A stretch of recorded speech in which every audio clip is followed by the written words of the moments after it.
서울 은평구의 작은 아파트. 김영숙은 오늘도 일찍 일어났습니다. 62살. 남편을 먼저 떠나보낸 지 5년, 교직에서 정년퇴직한 지 2년이 지났습니다. 하지만 그녀의 하루는 여전히 바쁩니다. 오전 6시 부엌에서 국을 끓입니다. 손주들이 좋아하는 미역국입니다. 아들 부부가 맞벌이를 하니 매주 월요일과 목요일엔 그녀가 반찬을 만들어 갖다 줍니다. 엄마, 그냥 마트 반찬 사 먹어도 되는데요. 아들이 그렇게 말할 때마다 영숙은 웃으며 대답했습니다. 괜찮아. 엄마는 시간 많으니까. 괜찮다는 말. 그 말을 입에 달고 살았습니다. 정년퇴직 후 영숙은 초등학생 과외를 시작했습니다. 한 달에 서너 명 정도. 월급은 크지 않았지만 꾸준히 모았습니다. 무엇을 위해서였을까요? 가족여행을 위해서였습니다. 책상 서랍 깊숙이 낡은 수첩이 있습니다. 표지에는 가족 제주여행 계획이라고 적혀 있습니다. 3년 전부터 적어 내려간 메모들입니다. 항공권 6명, 왕복 숙소, 3박 4일, 오션뷰 렌터카, SUV 루아오 디너쇼 티켓. 한 줄 한 줄 정성스럽게 적혀 있습니다. 옆에는 금액까지 계산되어 있습니다. 영숙은 이 여행을 인생의 마지막 큰 선물이라고 생각했습니다. 남편과 함께 가지 못한 제주도. 이번엔 아들 가족과 함께 가고 싶었습니다. 퇴직금 일부와 과외로 번 돈을 합쳐 통장에 1,382만 원이 모였습니다. 작은 돈은 아니었습니다. 하지만 영숙에게는 가족과 함께 웃을 수 있는 시간이 더 값진 것이었습니다.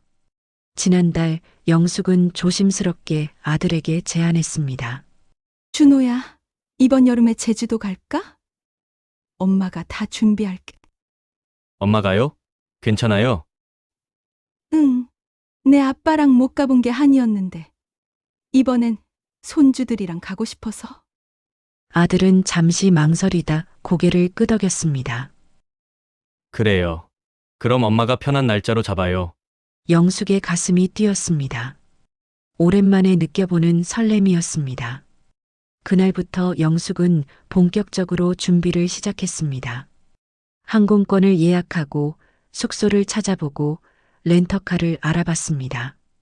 며느리의 어머니 다리를 배려해 평지형 펜션을 세심하게 골랐습니다. 손주들이 좋아할 만한 수영장이 딸린 곳으로 정했습니다. 마트에서 제주도 여행 가이드북을 샀습니다. 밤마다 형광펜으로 줄을 그으며 일정을 짰습니다. 첫째 날 공항 숙소 협재 수욕장, 둘째 날 성산 일출봉 섭지코지, 셋째 날 한라산 둘레길 루아우 디너쇼. 손주들을 위해 수건과 열쇠고리 선물도 준비했습니다. 예쁜 포장지에 싸서 가방 한쪽에 넣어뒀습니다. 이번엔 다 같이 웃을 수 있겠지. 혼잣말을 하며 영숙은 미소 지었습니다. 그날 밤 침대에 누워 천장을 바라봤습니다. 마음이 두근거렸습니다. 마치 소풍을 앞둔 아이처럼. 오랜만에 가족들이랑 밥 먹고 바다도 보고 사진도 찍고 상상만으로도 행복했습니다. 하지만 그 행복은 오래가지 못했습니다. 밤 11시 휴대폰이 울렸습니다. 아들에게서 온 문자였습니다. 영숙은 안경을 쓰고 화면을 열었습니다. 엄마, 이번 여행은 우리 가족끼리만 가기로 했어요. 지연이가 조용히 보내고 싶대요. 손이 떨렸습니다. 화면을 다시 읽었습니다. 우리 가족끼리만. 그 말 속에 자신은 포함되지 않았습니다. 영숙은 휴대폰을 천천히 내려놓았습니다. 가슴이 무너지는 소리가 들렸습니다. 3년간의 꿈이 한 문장으로 사라졌습니다.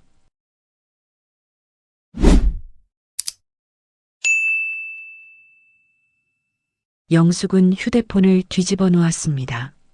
화면이 꺼졌습니다. 하지만 그 문장은 사라지지 않았습니다. 우리 가족끼리만 가기로 했어요. 거실 불도 켜지 않았습니다. 그저 어둠 속에 앉아 있었습니다.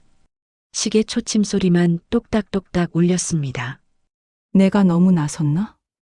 첫 번째 생각이었습니다. 며느리가 불편했을까?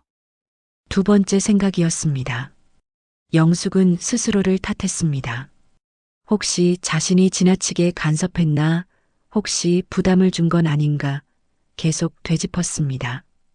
하지만 무엇을 잘못했는지 알 수 없었습니다. 새벽 2시 영숙은 여전히 거실에 앉아 있었습니다. 문득 지난 2년의 시간이 떠올랐습니다.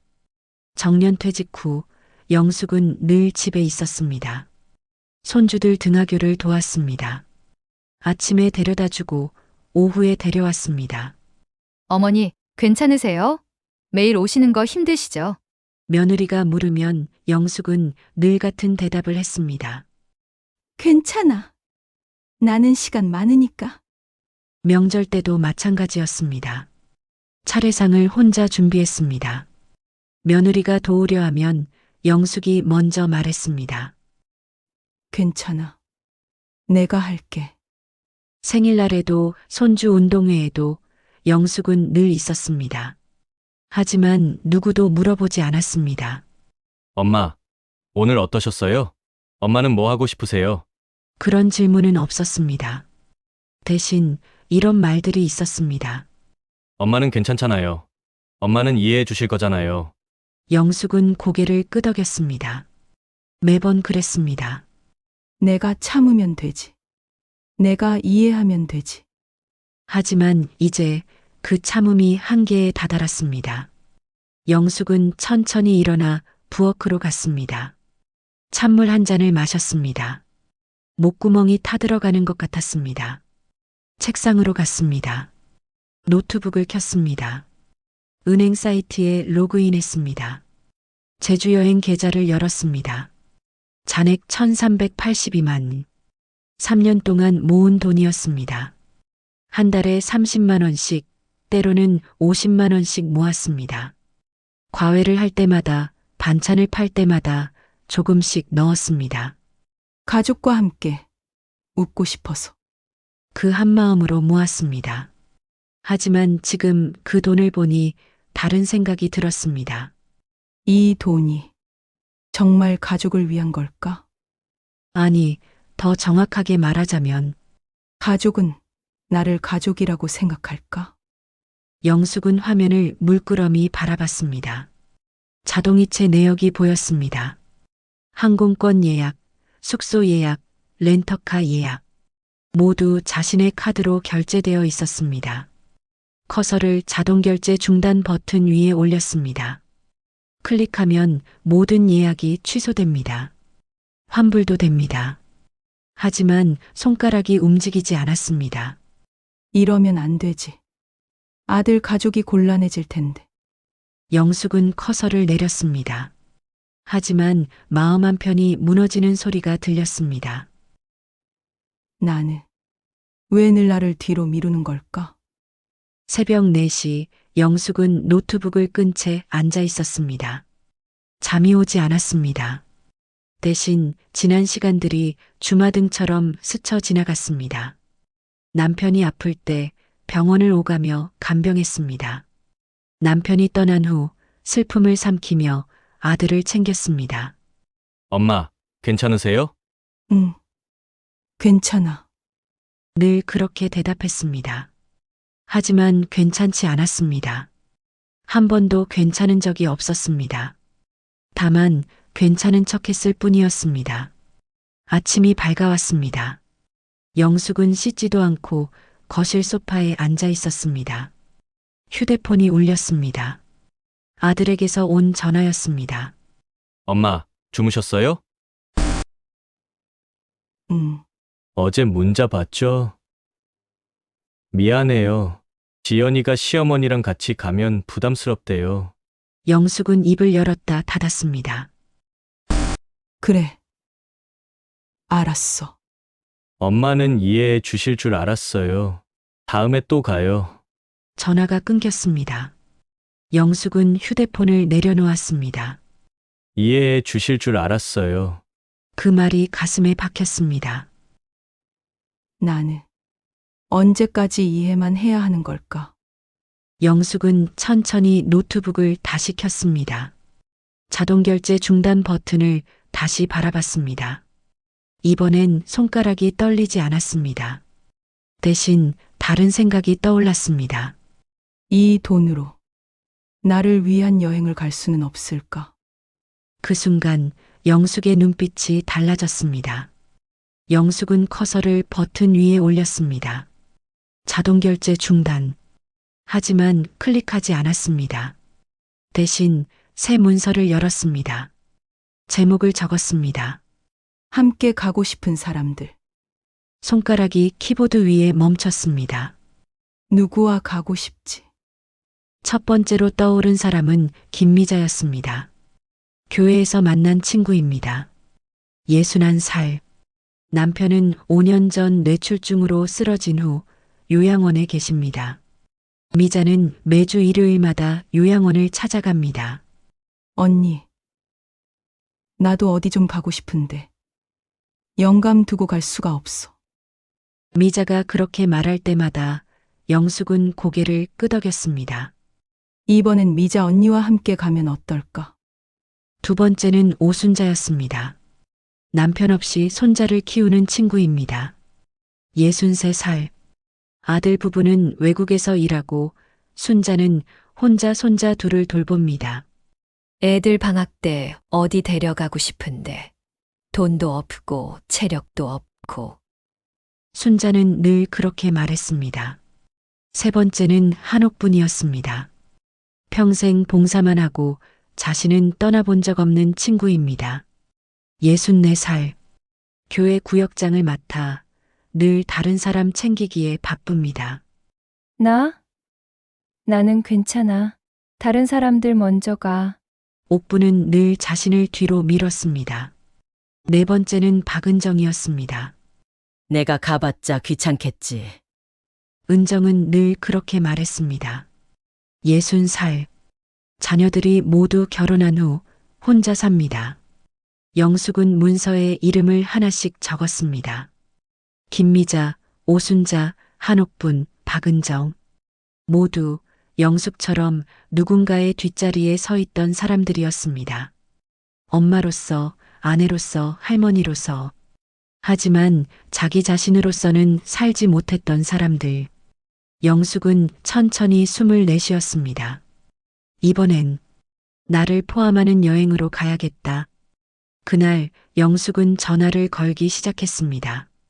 첫 번째 전화는 미자에게였습니다. 언니. 나야. 영수가. 무슨 일이야? 제주도 갈래? 나랑. 뭐, 3박 4일. 내가 다 준비할게. 미자는 잠시 말이 없었습니다. 영수가. 나 돈 없어. 괜찮아. 내가 낼게. 그래도 언니. 우리 언제 이렇게 여행 가봤어? 평생 남 챙기기만 하고. 미자는 한숨을 쉬었습니다. 그래, 가자. 영감한테 미리 얘기하고. 두 번째 전화는 순자에게였습니다. 순자야. 나 영숙이야. 언니. 왜? 제주도 갈래? 손주들 데려오고. 언니, 애들 데리고 가면 부담되잖아. 아니야. 애들도 좋아할 거야. 바다 보고, 수영장 놀고. 순자의 목소리가 떨렸습니다. 언니, 진짜. 오래 쉬지 못했잖아. 고마워, 언니. 세 번째는 옥분이었습니다. 옥부나. 제주도 갈 건데. 같이 갈래? 언니. 나는 괜찮아. 다른 사람 데려가. 옥부나. 내가 남 챙기는 거 나도 알아. 근데 이번엔 내가 쉬어야 해. 언니. 그냥 와. 아무 생각하지 말고. 옥부는 한참 있다가 대답했습니다. 알았어. 네 번째는 은정이었습니다. 은정아. 제주도 같이 갈래? 언니, 나 빠지는 게 나을 것 같아. 귀찮게 할까봐. 은정아. 넌 귀찮은 사람 아니야. 그냥 와. 우리 다 같이 가자. 정말. 응. 넌 귀찮은 게 아니라 소중한 사람이야. 은정의 목소리가 울먹였습니다. 고마워, 언니. 전화를 끊고 영숙은 노트북을 다시 열었습니다. 제주 여행 일정을 다시 짰습니다. 비슷한 날짜, 같은 숙소, 같은 렌터카. 하지만 이름이 달랐습니다. 더 이상 엄마는 재회가 아니라 엄마가 주인공인 여행표였습니다. 예약 버튼을 눌렀습니다. 화면에 확인 메시지가 떴습니다. 예약이 완료되었습니다. 영숙의 얼굴에 미소가 떠올랐습니다. 처음으로 진짜 웃음이었습니다. 복수가 아니었습니다. 분노도 아니었습니다. 다만 존중을 회복하는 첫걸음이었습니다. 영숙은 창밖을 바라봤습니다. 해가 뜨고 있었습니다. 이제 나도 내 인생의 주인공이 되는 거야. 그 순간 영숙은 알았습니다. 자신이 버려진 게 아니라는 것을, 자신과 같은 길을 걷는 사람들을 만난 것이라는 것을, 그리고 이제 함께 새로운 길을 걸어갈 것이라는 것을. 제주 출발 당일 아침이었습니다. 오전 8시 아들 준호와 며느리 지연은 인천공항에 도착했습니다. 손주 둘은 단체 티를 입고 신나 있었습니다. 할머니는 안 와요. 손주가 물었습니다. 준호는 웃으며 대답했습니다. 할머니는 바쁘셔. 우리끼리 가는 거야. 지연은 휴대폰을 꺼내 사진을 찍었습니다. 해시태그 가족여행, 해시태그 행복 시작이라는 해시태그와 함께 SNS에 올렸습니다. 카운터로 갔습니다. 직원이 여권을 확인했습니다. 성함과 예약 번호 알려주세요. 준호가 휴대폰을 꺼냈습니다. 예약 확인 메일을 찾았습니다. 그런데 이상했습니다. 메일함이 비어 있었습니다. 분명 여기 있었는데. 다시 검색했습니다. 없었습니다. 고객님, 예약 번호를 말씀해 주시겠어요? 준호는 당황했습니다. 잠시만요. 제 어머니가 예약하셨는데. 휴대폰을 들어 영숙에게 전화를 걸었습니다. 한 번, 두 번, 세 번. 받지 않았습니다. 왜 안 받으시지? 지연이 물었습니다. 무슨 일 있어요? 아니, 예약 확인이 안 돼서. 직원이 조용히 말했습니다. 고객님, 혹시 이름이 박준호님 맞으시죠? 네, 맞습니다. 죄송하지만 예약 내역이 취소되어 있습니다. 네, 오늘 새벽 2시 15분에 전체 취소 처리되었습니다. 준호의 얼굴이 하얗게 변했습니다. 취소요? 누가요? 예약자 본인이 취소하셨습니다. 김영숙님, 그 순간 준호는 알았습니다. 어머니가 취소한 것을. 그 시각 영숙은 집 부엌에서 차를 끓이고 있었습니다. 휴대폰이 울렸습니다. 아들 번호였습니다. 하지만 받지 않았습니다. 대신 차잔을 천천히 들어 한 모금 마셨습니다. 따뜻했습니다. 오전 10시 영숙은 가방을 챙겼습니다. 여권, 항공권, 선크림 모자 하나씩 확인했습니다. 현관문을 열고 나갔습니다. 공항으로 가는 버스를 탔습니다. 창밖을 바라보며 영숙은 생각했습니다. 이제 나도 내 인생의 주인이 되는 거야. 인천공항 3층 출국장 입구에서 영숙은 친구들을 만났습니다. 미자가 먼저 손을 흔들었습니다. 영수가 언니. 왔어? 순자는 손주 둘과 함께 왔습니다. 아이들은 신나서 뛰어다녔습니다. 옥부는 큰 가방을 들고 있었습니다. 언니, 내가 김밥 싸왔어.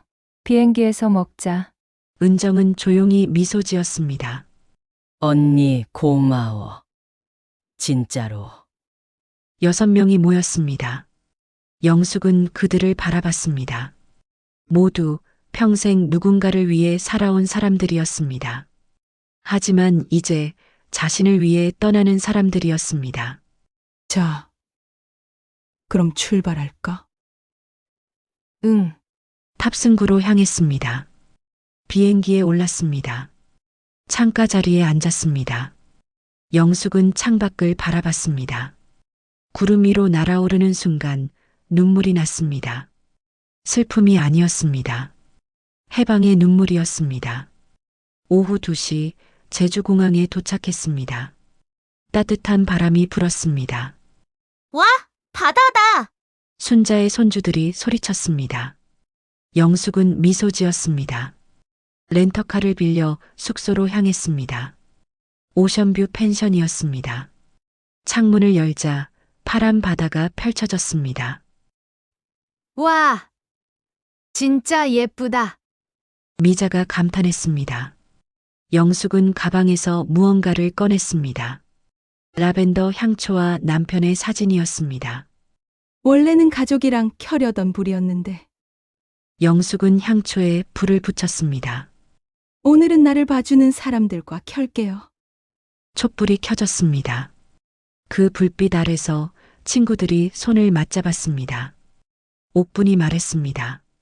이젠 나도 누군가의 뒷자리가 아니라 내 자리에서 살래요. 순자가 고개를 끄덕였습니다. 나도요. 평생 누굴 위해 살았는지도 모르겠어. 은정이 눈물을 닦았습니다. 나도 내가 소중한 사람이라는 걸 이제 알 것 같아요. 영숙은 그들을 바라보며 말했습니다. 우리 버려진 게 아니에요. 우리는 다시 시작하는 거예요. 그날 밤 그들은 바닷가에 나갔습니다. 파도 소리가 들렸습니다. 바람이 불어왔습니다. 영숙은 하늘을 올려다봤습니다. 별이 빛나고 있었습니다. 나는 이제 나를 위해 살 거야. 그 순간 영숙은 처음으로 자유를 느꼈습니다. 더 이상 엄마는 재회라는 말이 존재하지 않는 곳. 그곳에서 그들은 함께 웃었습니다. 제주에서의 사흘째 아침이었습니다. 영숙은 일찍 일어나 바다를 바라봤습니다. 오렌지빛 노을이 수평선을 물들이고 있었습니다. 옆에서 미자가 눈을 떴습니다. 언니, 벌써 일어났어? 바다가 너무 예뻐서. 나도 봐야지. 두 사람은 창가에 앉아 바다를 바라봤습니다. 언니, 고마워. 미자가 조용히 말했습니다. 나 이런 여행 처음이야. 평생 남 챙기기만 했는데. 나도 그래. 영숙은 미소 지었습니다. 근데 이제 알겠어. 나도 소중한 사람이라는 거. 그날 오후 6명은 성산 일출봉에 올랐습니다. 계단이 가팔랐습니다. 숨이 찼습니다. 하지만 정상에 올랐을 때 모든 게 보였습니다. 푸른 바다, 하얀 구름, 끝없는 하늘. 와, 순자가 감탄했습니다. 이런 걸 내가 보다니. 손주들도 신나서 소리쳤습니다. 할머니, 여기 진짜 높아요. 영숙은 그들을 바라보며 생각했습니다. 이게 진짜 가족이구나. 피로 연결되지 않아도 서로를 존중하고 아끼는 사람들. 그들이 진짜 가족이었습니다. 마지막 밤 그들은 펜션 마당에 모였습니다. 영숙은 가방에서 라벤더 향초를 꺼냈습니다. 원래는 남편이랑 같이 켜려던 거였어요. 천천히 불을 붙였습니다. 근데 오늘은 나를 봐주는 사람들과 켤게요. 촛불이 흔들렸습니다. 그 불빛 아래서 옥분이 말했습니다. 나 평생 봉사만 했어. 근데 누구도 나한테 고맙다고 안 했어. 나도요. 은정이 고개를 끄덕였습니다. 나는 늘 내가 가봤자 귀찮겠지 생각했어요. 근데 언니들이 날 부를 줄 몰랐어요. 순자가 눈물을 닦았습니다. 나도. 손주들 키우느라 나를 잃어버렸어요. 근데 이 여행에서 나를 다시 찾은 것 같아요. 영숙은 그들을 바라봤습니다. 우리 버려진 게 아니에요. 응. 우리는 이제 우리를 위해 사는 거예요. 미자가 손을 내밀었습니다. 우리 약속해요. 이제부터는 나를 먼저 생각하자고. 5명이 손을 맞잡았습니다. 약속해요. 바람이 불었습니다. 촛불이 더 밝게 타올랐습니다. 여행 마지막 날 공항으로 가는 차 안에서 영숙의 휴대폰이 울렸습니다. 아들 번호였습니다. 영숙은 받지 않았습니다. 대신 문자를 보냈습니다. 준호야. 엄마도 이제 엄마 인생 살 거야. 미안해. 그리고 휴대폰을 가방에 넣었습니다. 서울로 돌아온 후 영숙은 아들에게서 전화를 받았습니다.